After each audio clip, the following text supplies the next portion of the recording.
Saat ini kita punya kerjasama dengan mitra-mitra kita di luar negeri di 50 negara. Itulah bahasa Indonesia yang sudah berkembang maju melebihi akar budayanya bahasa Melayu. Assalamualaikum warahmatullahi wabarakatuh. Halo semuanya dimanapun berada. Jumpa lagi bersama saya Mbah Dul Channel. Gimana kabarnya teman-teman semua? Semoga selalu dalam keadaan sehat. Semoga selalu baik-baik saja dan semoga dipermudah, diperlancar urusannya dan aktivitasnya, dan semoga selalu dalam keadaan bahagia. Oke teman-teman, dalam perjumpaan kali ini saya mau mengulas sebuah video yang diunggah oleh channel The Wanderer teman-teman. Dalam video ini dengan narasumber Profesor Aminuddin Aziz, yaitu pembina bahasa Indonesia, dan dalam video ini menceritakan sejarah berdirinya bahasa Indonesia, perbedaan bahasa Indonesia dan bahasa Melayu, dan perkembangan bahasa Indonesia saat ini. Oke teman-teman, untuk mengetahui lebih jelasnya yuk kita sama-sama simak, kita dengarkan ulasan Profesor Aminuddin Aziz dalam video ini sampai habis. Oke yuk. Kali ini kita akan mengulas tentang bahasa Indonesia yang semakin mendunia.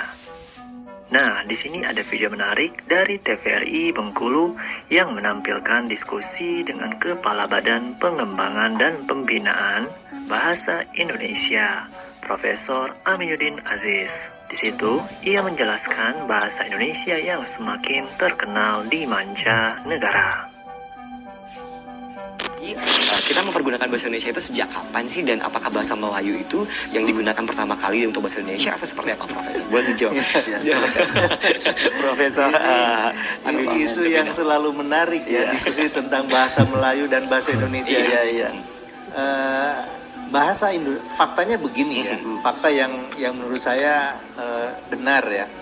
Pertama, faktanya adalah bahasa Indonesia itu berakar dari bahasa Melayu. Dan itu fakta yang tidak bisa dibantah. Siapapun akan mengatakan hal yang sama. Tidak mungkin dikatakan bahasa Indonesia berasal dari bahasa Jawa misalnya, ya nggak mungkin itu. Dari bahasa Melayu. Sekali ya, dok. Ya, itu satu. Yang kedua, bahasa Indonesia beda dengan bahasa Melayu ya dalam beberapa hal. Ya, bahasa Indonesia bergerak kepada satu arah, bahasa Melayu bergerak ke arah lain. Maksud saya begini. Misalnya pengayaan bahasa Indonesia, struktur bahasa Indonesia itu sudah beda dengan bahasa Melayu.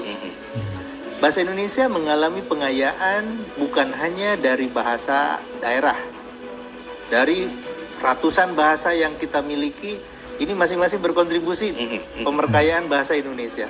Dari kosakata bahasa Sunda, bahasa Jawa, bahasa Minang, bahasa macam-macam gitu ya. Mungkin juga dari bahasa Bengkulu di sini ya sudah ada yang masuk ke dalam bahasa Indonesia. Kemudian bahasa Indonesia juga diperkaya dengan pengaruh-pengaruh kosakata dan struktur dari bahasa asing.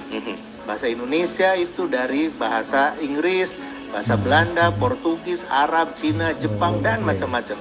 Dulu kebijakannya bahasa Indonesia ini hanya diperkaya oleh bahasa-bahasa asing yang menjadi bahasa PBB. Tapi sekarang tidak lagi, karena dunia sudah berubah. Apapun bahasa itu yang mempengaruhinya ya ke dalam bahasa Indonesia, kita terima. Misalnya bahasa Korea, bahasa Jepang, bahasa Turki.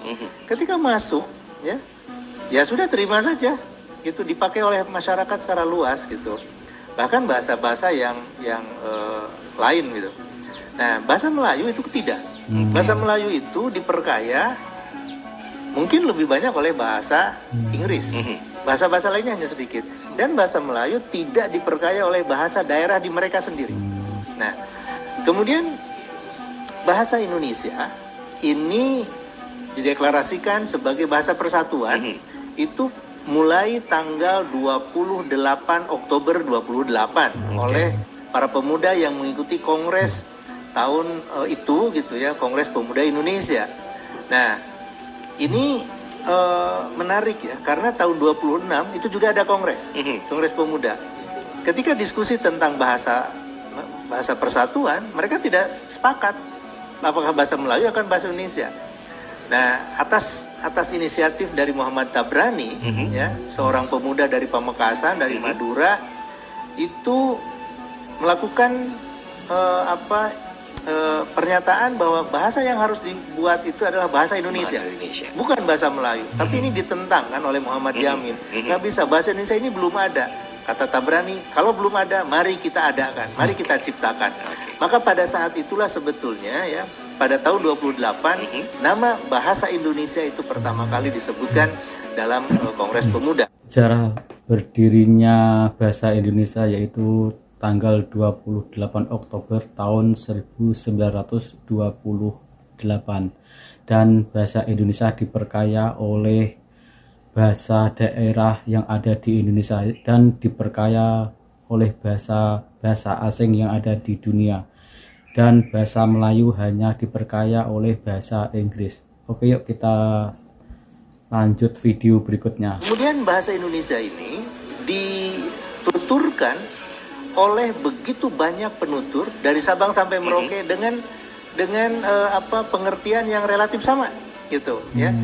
Bahasa Indonesia statusnya sebagai bahasa negara pada tanggal 18 Agustus 45 dinyatakan dalam Undang-Undang Dasar 45. Sedangkan bahasa Melayu itu adalah salah satu dari 718 bahasa daerah yang ada di Indonesia. Nah, jadi kalau bicara tentang ini bahasa yang mana sih? Kita tentu bahasa negaranya bahasa Indonesia. Dan yang kita ajarkan di melalui program BIPA, Bahasa Indonesia untuk Penutur Asing, itu adalah bahasa Indonesia, bukan bahasa Melayu yang kita ajarkan. Ini Mas Fahmi, kemudian Prof. Arono mungkin juga sudah hafal ya, sudah tahu persis. Saat ini kita punya kerjasama dengan mitra-mitra kita di luar negeri di 50 negara. 50 negara. Jadi sudah berkembang begitu luas ya, dan catatan kami yang sedang belajar BIPA secara aktif di 50 negara ini ada 143.000 penutur bahasa asing yang sedang belajar bahasa Indonesia, dan kami dibantu oleh sekitar 428 lembaga di 50 negara itu. Begitu. Itulah bahasa Indonesia yang sudah berkembang maju melebihi melebihi akar budayanya bahasa Melayu. Begitu. Oke, baik. Nah, mungkin nggak sih Profesor bahwa bahasa Indonesia ini menjadi bahasa internasional seperti bahasa Inggris seperti itu? Ya, itulah yang kita sedang usahakan ya, dengan strategi-strategi baru. Bagi kami, pembelajaran melalui BIPA itu hanya salah satu saja. Karena diplomasi bahasa itu juga harus mengarah kepada penggunaan bahasa itu dalam ranah yang lain, bukan hanya dalam pendidikan. Nah, oleh karena itu saya di Badan Bahasa bekerja sama dengan Kementerian Luar Negeri, dan ini dalam waktu dekat kami juga akan melakukan diskusi dengan teman-teman di Kementerian Perdagangan, Kementerian Pariwisata, Kementerian Investasi, Kementerian Pertahanan, Kementerian Sekretariat Negara. Untuk apa? Mari kita gunakan ini bahasa Indonesia ini dalam berbagai ranah yang lain. Misalnya contohnya begini, untuk perdagangan, kita kan banyak ekspor nih, ya. Tapi pertanyaannya, apakah kita sudah melakukan promosi bahasa Indonesia dalam produk-produk dari Indonesia? Produk Indonesia misalnya yang sangat populer ya, misalnya Indomie gitu ya. Adakah di situ label yang menggunakan bahasa Indonesia? Produk kosmetik, produk kopi, apakah ada bahasa Indonesianya? Ada pertanyaan kepada saya, kenapa harus menggunakan bahasa Indonesia? Kan kami tidak mengerti misalnya yang di luar negeri itu. Saya katakan, kita saja membaca produk dari luar negeri belum tentu ngerti bahasa asingnya. Apakah itu bahasa dari Thailand, Vietnam, Cina, atau Arab atau yang lain. Mungkin kita tidak mengerti. Tapi setidaknya kita kan terpajankan dengan label-label itu. Nah, nanti akan muncul ketertarikan, apa sih ini sebetulnya gitu. Nah, Sobat Maju, bagaimana? Menarik bukan diskusinya? Ternyata pemerintah secara rahasia aktif dalam memajukan bahasa Indonesia sampai ke 50 negara. Semoga bahasa Indonesia makin terkenal di kancah internasional. Begitulah tadi teman-teman sejarah berdirinya bahasa Indonesia dan perbedaan bahasa Indonesia dan bahasa Melayu, dan perkembangan bahasa Indonesia di 50 negara. Oke teman-teman, semoga video tadi menjadi informasi dan bermanfaat untuk teman-teman semua. Terima kasih yang sudah menonton dan sudah subscribe. Yang belum subscribe, silahkan subscribe karena subscribe itu gratis. Oke, saya minta undur diri. Wassalamualaikum warahmatullahi wabarakatuh.